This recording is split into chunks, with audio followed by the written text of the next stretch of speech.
Welcome back, and let's just continue with our conversation with Ebrahim Fakir. I want to bring in an opinion by Mikhail Musa, who titles his article, "The Silent Majority Who Will Represent the Non-Voters." He argues low voter turnout combined with the rising number of unregistered voters suggests that our democracy is becoming increasingly unrepresentative. Well, this is the crisis of representation across the globe, where elites feel that they are very distant and people feel that the elites are very distant from them. So it's a global phenomenon. It's not just particular to South Africa. The difference, Desiree, is that, remember, those societies have nurtured institutions over time, and there are periods in which they can withstand people either withdrawing from the process temporarily, or they can withstand bad politics. We're not there yet. And we're not there. Our institutions are too nascent. Our institutions are still developing. And perhaps that's what our politicians miss. They think that you can prosecute and continue with politics as if it's just a game of rational interests. And it isn't so, because societal interests have to at some point trump where you're going. But there's a very important point that Mikhail's making. Their Afrobarometer data suggests that there are 2/3 of South Africans who believe that they are prepared to give up some of the trappings of democratic government, including elections, if governments can guarantee that they would deliver on certain things such as reduction of crime, jobs, reduce unemployment, reduce poverty, housing, and so on, right? Those so important goods, issues. Those are the goods they want. So what is this pointing to? It's pointing not so much to complete unrepresentativeness.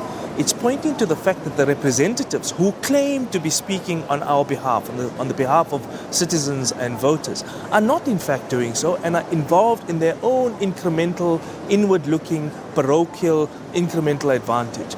And as soon as the politicians move away from that approach, you might find a different sort of set of interests starting to take root back into the political system. That's point number one. Point number two is that we have an opportunity to do so.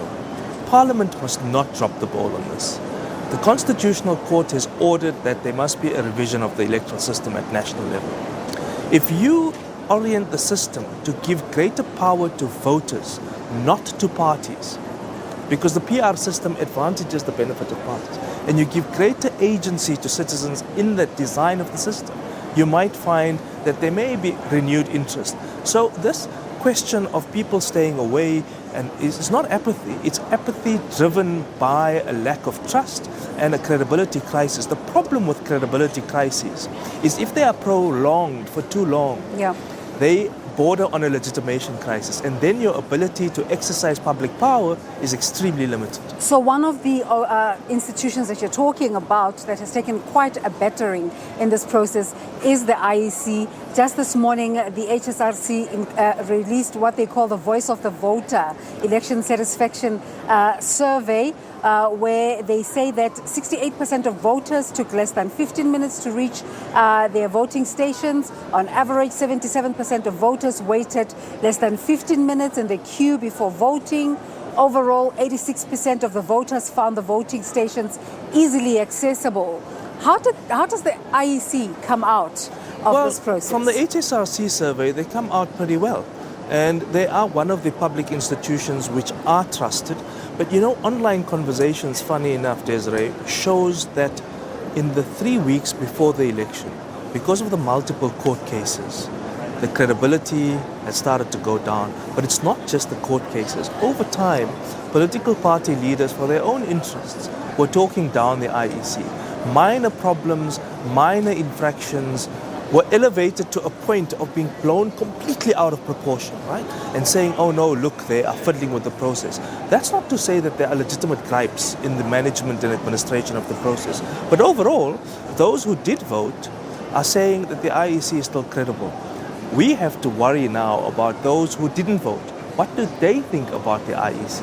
Now, some of the parties are going to say, oh... What keeps them away?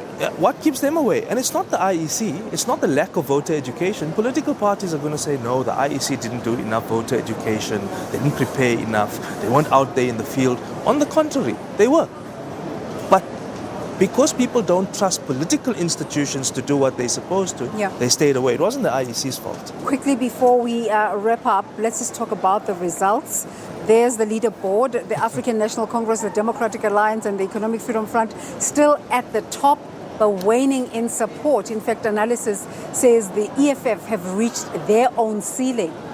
You know, people make these claims. This party has reached the ceiling. Before they used to say the DA has reached its ceiling, it can't grow anymore. And in every election, the party confounds them. So let's just wait and see.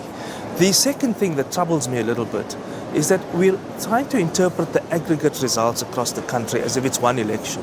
It's not. We're actually talking about 250 different elections.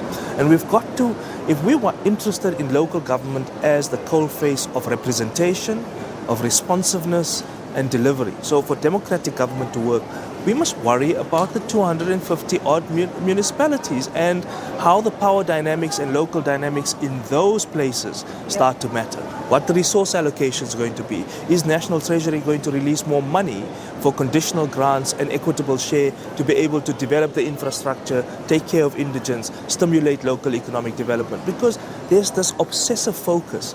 Who's going to win the next election? And this is going to be an indicator of what happens. This is a referendum of what the performance of parties will be in the future. No, let's focus for now on the 257 municipalities because they are going to drive local economic development and local social dynamics. Ebrahim Fakir, with that, we thank you for your time and we thank you, our viewers, for watching this morning. Of course, SABC News continues to give you this rolling coverage of election results in South Africa in the 2021 local government elections. Thanks for watching. Till tomorrow. Goodbye.